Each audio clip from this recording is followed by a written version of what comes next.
Babe, chill. Cut it up. Lobby's not dessert, okay? Mavis, what is going on? Starting back in 2012, the Hotel Transylvania franchise has been showing us the adventures of Count Dracula and his family as they manage a monsters-only hotel in the mythical town of Transylvania. The saga ultimately focuses on topics as accepting the differences in others, learning to trust people, and dealing with changes in our lives. And boy, this fourth installment deals with changes. In Hotel Transylvania 4 Transformania, we see how all the roles reverse as Johnny, Dracula's son-in-law, becomes a monster. But it gets more complicated. Dracula and the rest of the monsters become humans, creating all kinds of hilarious situations. So without any further ado, let's check out all these tiny details that you missed in Hotel Transylvania 4. Fine, okay, whatever. Can we please just get going? Hold up, Drac! You forgot your trunk. Did you ever watch the classic animation show The Flintstones? If not, let us tell you about it. It was a cartoon about the lives of a group of friends in prehistoric times where men lived along with the dinosaurs and all kinds of ancient animals, but incorporating some concepts of modern life such as a telephone, cars, or even radio and TV. Well, this movie plays a lot of homage to that cartoon in one of its scenes. When Dracula and Johnny get out of the airport in South America, they take the bus to the jungle, but Johnny's huge size slows the bus down. So Johnny decides to tear a hole in the vehicle's roof and a couple more in its ground so he can perform the classic Flintstone scene where they power their vehicles using foot traction. A nice callback to this classic show. Got it. I'll get him there. Are you sure? Is he close?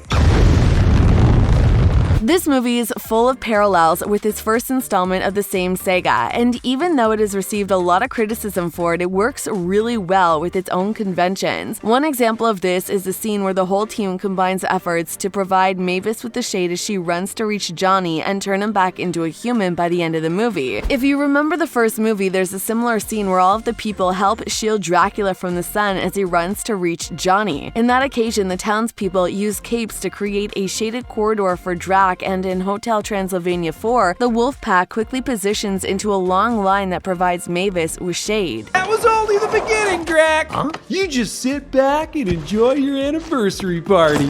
If you're a fan of the series, you know that Count Dracula had been voiced by comedy actor Adam Sandler. His interpretation became synonymous with Drac's character and set a recognizable tone for the franchise since its first movie in 2012. But we were all surprised when it was announced that Sandler wouldn't be returning for this movie. Neither Adam Sandler nor Sony released any specific reason as to why the actor left the franchise, but he wasn't the only one to leave. Kevin James also stepped down from voicing Frankenstein's monster and got replaced by Brad in this role. And not even the director was interested in taking back the director's chair. Could this have foreshadowed a substantial drop in quality for this franchise? Anyways, we doubt that casual parents streaming the movie for their kids realized the change, but if you're a hardcore fan of the saga, we're sure you totally noticed it. Guys, he's not turning into a bat.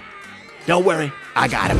The actor Steve, who has been Wayne's voice since the movie, and he did return for this installment. We can't find a very curious detail about him upon his transformation into a human. He suddenly needs to get rid of his many kids for a while, and out of nowhere he calls himself Walter. This apparently made no sense in the context of the movie, but it is very probable we're getting a reference to his character in the film Hubie Halloween. In this mystery comedy film, he plays a guy named Walter who thinks he's transforming into a werewolf. This theory seems only more logical when we see that he also worked with Adam Sandler in that movie. I cannot believe that my whole life I have missed this elegant splendor. We can all agree that Gremlins Airline is not a good choice for relaxing traveling, or any traveling at all. This airline seems so unnervingly dangerous that no human could ever feel safe on board on one of these planes. We already saw this when Johnny had an awful time playing with the Gremlins in Hotel Transylvania's summer vacation. All of the monsters were relaxed and even enjoying the ride. Johnny was fearing for his life and curling up in a ball on his seat. Now all the roles have been reversed, and it's Johnny who travels all carefree and delighted by the flight, and the human version of Drac is completely astonished with all the dangers and safety problems in the plane, which barely holds up together. Drac even has a hilarious panic attack in which he uses one of the plane's oxygen masks to deal with his hyperventilation. It's your hotel now.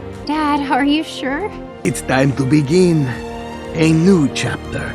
Did you notice how Transylvania 4 practically ends in the same way the first movie begins? Let us explain. In a saga called Hotel Transylvania, one would expect the hotel to have an important role along the story, and it certainly does. It not only serves as the set and setting for a majority of the adventures, but also as a metaphor for many things like family, home, roots, and the center of Drac and Mavis's lives. That's why it's impossible not to notice that the first movie begins showing us the hotel's big opening with Mavis as a little kid, and the last movie ends with the big reopening of the reconstructed and all-new Hotel Transylvania. It's a symbolic representation of a new beginning, the reconstruction of trust and camaraderie between the characters, and a nice callback to the very beginning of the franchise. Very ancient, very serious real estate law. When Drac makes all his guests wait for him before giving him a speech, we get a subtle double gag that was very easy to miss. He makes everyone wait while hearing classical music in the background. So on one hand, the movie uses the idea of classical music as a waiting device, as it's commonly found in customer support lines and other types of automated services via telephone. On the other hand, the music isn't coming out of nowhere, but from three undead beings that are playing live. This trio of musical zombies isn't random, and they're the three most famous classical composers the world has ever seen: Mozart, Beethoven, and Bach. That's a clever Easter egg right there. Dad?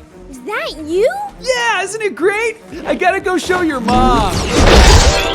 The whole events that set this movie up is Johnny getting transformed into a monster with the help of Van Helsing's monsterification gun. He does this in order to circumvent the fake clause about monster real estate that Dracula is using as an excuse to not give him control over the hotel once he retires. But did you pay attention to his transformation? Everything in Johnny's metamorphosis is heavily inspired by classic shots showing men transforming into werewolves. It's like we already know every still image in every shot from the transformation sequence. On the other hand, we see Johnny transformed in this loud and annoying dragon, and the dragon's shape could be a reference to Elliot, that dragon with the ability to become invisible in Disney's 1977 movie Pete's Dragon.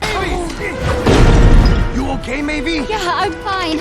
As time passes and Johnny stays in his monster form, he becomes more and more terrifying and enormous. This monster state even controls his mind and consciousness, making him act unpredictably and erratically. When Johnny loses control and goes full monster, we get several shots that heavily resemble the classic films of Godzilla. While throwing these monstrous tantrums, Johnny's similarities with Godzilla become more evident as he spits columns of fire out of his mouth and destroys everything in his way. Can you imagine what would have happened if they didn't manage to get that crystal and turn Johnny back to normal? Terrifying. And we think it would have been super cool if somehow they included another giant monster in these scenes and gave us a battle, don't you think? Wasted opportunity. Oh, sign me up for teeth like these.